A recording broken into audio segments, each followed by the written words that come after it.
Hello, welcome to Goodnight Flagstaff. I'm Tammy Rauschenbach, music and theater teacher at Mount Eldon Middle School and a longtime Goodnight Flagstaff reader. Thank you for tuning in to our community story time. You can find a new chapter from a community-selected, family-friendly book at 8 p.m. each weeknight, now on the Literacy Center of Flagstaff's social media channels and on Crater Radio, a local online radio station. The Literacy Center is kindly stepping in to spearhead Goodnight Flagstaff going forward. The previous chapter is still replayed on Crater Radio each weeknight at about 7:45, just before the new chapter airs. You can also listen to all previous Goodnight Flagstaff recordings on YouTube, Facebook, and Instagram. We are currently reading from the Chronicles of Narnia by C.S. Lewis, Book 4, Prince Caspian. If you'd like to check out any of the Narnia books to read along with us at home, they are all available in the Hoopla app with your Flagstaff or Coconino County library card. Check one out today. Please email us if you'd like to join our team of readers and connect with your community through shared story time. All ages welcome. Our email is goodnightflagstaff@gmail.com. Last time we read together, we watched Lucy, Susan, Edmund, and Peter figure out that they were actually in the ruins of their own great castle, Cair Paravel in Narnia. Though they had only been away a year in England time, they had clearly been away quite longer in Narnia time because everything was a mess of crumbling walls and growing vines. They went down into the treasure room and got Lucy's magic potion, Susan's bow and arrow, her horn was missing, and Peter's sword and shield. Then they slept around the fire. Now for Chapter 3, The Dwarf. The worst of sleeping out of doors is that you wake up so dreadfully early. And when you wake, you have to get up because the ground is so hard that you are uncomfortable. And it makes matters worse if there is nothing but apples for breakfast and you've had nothing but apples for supper the night before. When Lucy had said, truly enough, that it was a glorious morning, there did not seem to be anything else nice to be said. Edmund said what everyone was feeling. We've simply got to get off this island. When they had drunk from the well and splashed their faces, they all went down the stream again to the shore and stared at the channel which divided them from the mainland. We'll have to swim, said Edmund. It would be all right for Sue, said Peter. Susan had won prizes for swimming at school. But I don't know about the rest of us. By the rest of us, he really meant Edmund, who couldn't yet do 2 lengths at the school baths, and Lucy, who could hardly swim at all. Anyway, said Susan, there may be currents. Father says it's never wise to bathe in a place you don't know. But Peter, said Lucy, look here.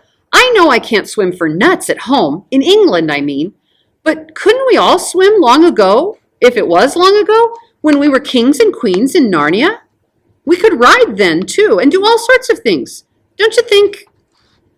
But we were sort of grown up then, said Peter. We reigned for years and years and learned to do things. Aren't we just back at our proper ages again now?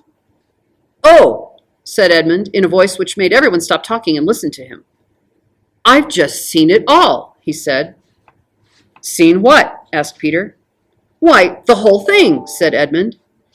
You know what we were puzzling about last night, that it was only a year ago since we left Narnia, but everything looks as if no one had lived in Cair Paravel for hundreds of years? Well, don't you see? You know that, however long we seem to have lived in Narnia, when we got back through the wardrobe, it seemed to have taken no time at all. Go on, said Susan. I think I'm beginning to understand. And that means, continued Edmund, that once you're out of Narnia, you have no idea how Narnian time is going. Why shouldn't hundreds of years have gone past in Narnia, while only 1 year has passed for us in England? By Jove, Ed, said Peter, I believe you've got it. In that sense, it really was hundreds of years ago that we lived in Cair Paravel. And now we're coming back to Narnia, just as if we were Crusaders or Anglo-Saxons or ancient Britons or someone coming back to modern England. How excited they'll be to see us, began Lucy. But at the same moment, everyone else said, hush, or look. For now, something was happening. There was a wooded point on the mainland, a little to their right, and they all felt sure that just beyond that point must be the mouth of the river. And now, Round that point, there came into sight a boat. When it had cleared the point, it turned and began coming along the channel toward them. There were 2 people on board, one rowing, the other sitting in the stern and holding a bundle that twitched and moved as if it were alive. Both these people seemed to be soldiers. They had steel caps on their heads and light shirts of chainmail. Their faces were bearded and hard. The children drew back from the beach into the wood and watched without moving a finger. "This'll do," said the soldier in the stern when the boat had come about opposite to them. "What about tying a stone to his feet, Corporal?" said the other, resting on his oars. "Garn," growled the other. "We don't need that, and we haven't brought one. He'll drown sure enough without a stone, as long as we've tied the cords right." With these words, he rose and lifted his bundle. Peter now saw that it really was alive, and was in fact a dwarf, bound hand and foot, but struggling as hard as he could. Next moment, he heard a twang just beside his ear, and all at once the soldier threw up his arms, dropping the dwarf into the bottom of the boat, and fell over into the water. He floundered away to the far bank, and Peter knew that Susan's arrow had struck his helmet. He turned and saw that she was very pale, but was already fitting a second arrow to the string. But it was never used. As soon as he saw his companion fall, the other soldier, with a loud cry, jumped out of the boat on the far side, and he also floundered through the water, which was apparently just in his depth, and disappeared into the woods of the mainland. "Quick, before she drifts!" shouted Peter. He and Susan, fully dressed as they were, plunged in, and before the water was up to their shoulders, their hands were on the side of the boat. In a few seconds they had hauled her to the bank and lifted the dwarf out, and Edmund was busily engaged in cutting his bonds with the pocket knife. Peter's sword would have been sharper, but a sword is very inconvenient for this sort of work because you can't hold it anywhere lower than the hilt. When at last the dwarf was free, he sat up, rubbed his arms and legs, and exclaimed, "Well, whatever they say, you don't feel like ghosts." Like most dwarfs, he was very stocky and deep-chested. He would have been about 3 feet high if he had been standing up, and an immense beard and whiskers of coarse red hair left little of his face to be seen except a beak-like nose and twinkling black eyes. "Anyway," he continued, "ghosts or not, you've saved my life, and I'm extremely obliged to you." "But why should we be ghosts?" asked Lucy. "I've been told all my life," said the dwarf, "that these woods along the shore were as full of ghosts as they were of trees. That's what the story is, and that's why, when they want to get rid of anyone, they usually bring him down here, like they were doing with me, and they say they'll leave him to the ghosts. But I always wondered if they didn't really drown him or cut their throats. I never quite believed in the ghosts, but those 2 cowards you've just shot believed all right. They were more frightened of taking me to my death than I was of going." "Oh," said Susan, "so that's why they both ran away." "Eh? What's that?" said the dwarf. "They got away," said Edmund, "to the mainland." "I wasn't shooting to kill, you know," said Susan. She would not like anyone to think she could miss at such a short range. Said the dwarf. "That's not so good. That may mean trouble later on, unless they hold their tongues for their own sake." "What were they going to drown you for?" said Peter. "Oh, I'm a dangerous criminal, I am," said the dwarf cheerfully, "but that's a long story. Meantime, I was wondering if perhaps you were going to ask me to breakfast? You've no idea what an appetite it gives one, being executed." "There's only apples," said Lucy dolefully.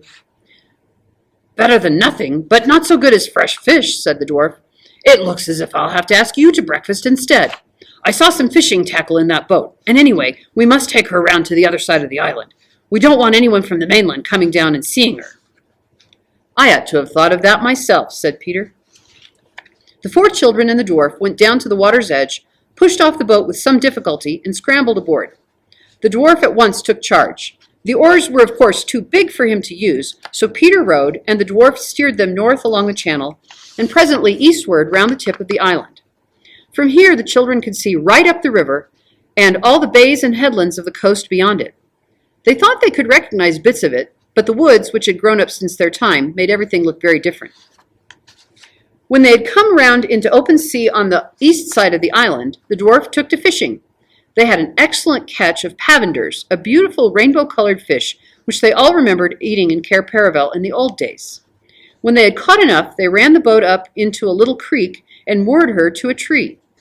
The dwarf, who was a most capable person, and indeed Though one meets bad dwarfs, I have never heard of a dwarf who was a fool, cut the fish open, cleaned them, and said, "Now what we want next is some firewood." "We've got some up at the castle," said Edmund. The dwarf gave a low whistle. "Beards and bedsteads," he said. "So there really is a castle after all?" "It's only a ruin," said Lucy. The dwarf stared round at all four of them with a very curious expression on his face. "And who on earth," he began, but then broke off and said, "No matter, breakfast first. But one thing before we go on. Can you lay your hand on your hearts and tell me I'm really alive? Are you sure I wasn't drowned and we're not all ghosts together?" When they had reassured him, the next question was how to carry the fish. They had nothing to string them on and no basket. They had to use Edmund's hat in the end because no one else had a hat. He would have made much more fuss about this if he had not by now been so ravenously hungry. At first, the dwarf did not seem very comfortable in the castle. He kept looking around and sniffing and saying, "Looks a bit spooky after all. Smells like ghosts, too."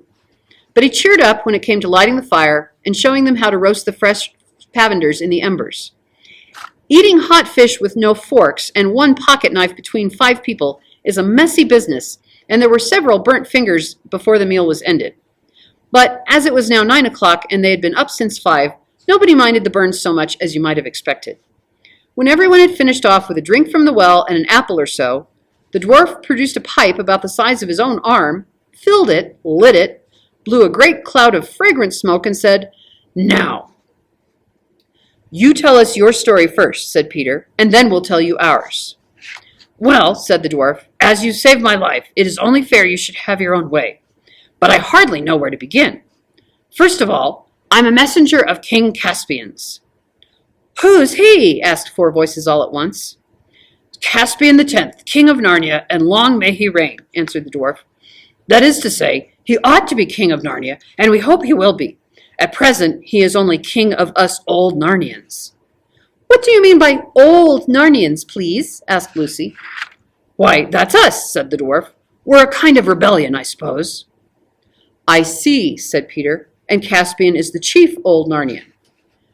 "Well, in a manner of speaking," said the dwarf, scratching his head.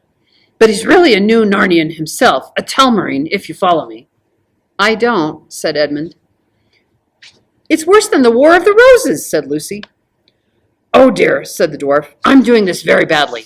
Look here, I think I'll have to go right back to the beginning and tell you how Caspian grew up in his uncle's court and how he comes to be on our side at all.